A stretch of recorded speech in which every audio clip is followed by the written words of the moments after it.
సాధారణ ఎంప్లాయీ మీద వీళ్ళు అరాచకంగా దాడి చేశారు. అక్కడ జరిగింది ఏంటంటే వీళ్ళంటే ఏంటంటే ఏదో వాళ్ళ మదర్ సంబంధించి ఎక్స్ఎంపీపీ వెళ్ళాడు, ప్రజెంట్ ఎంపీపీ వాళ్ళ అంటే కొడుకు వెళ్తే ఒక టాబ్లెట్స్ కానీ సంథింగ్ ఏదో పేపర్స్ ఉన్నాయి. ఆ పేపర్స్ ఆ గదిలో ఉండి అవి తీసుకోవడానికి కీ అడిగితే ఇవ్వలేదు, అందుకే సంథింగ్ ఇష్యూ జరిగిందని చెప్పారు. నిజంగా చెప్పాలంటే వీళ్ళు భలే ఇలాంటి ముచ్చట్లు కానీ కాకమ్మ కబుర్లు కానీ లేదంటే ఇలా కోడికత్తి డ్రామాలు భలే చెప్తారు సార్. ఎందుకంటే ఇంతకుముందు మీరు చూసారు లేదో వీళ్ళ ప్రభుత్వ అధికారంలో ఉన్నప్పుడే కోర్టులో దొంగతనం జరిగినాయి.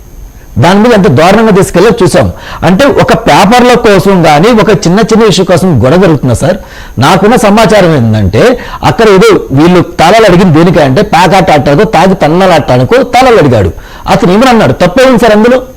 తన వృత్తి ఏంటి? ఎంపీపీ గారు వస్తే ఇవ్వడం రైటు. ఎంపీపీ గారు కాదు, వాళ్ళ కుటుంబ సభ్యులు, వాళ్ళ అల్లుడో లేదా వాళ్ళ మనడు వచ్చి కీసీమంటే ఎలా ఇస్తారు?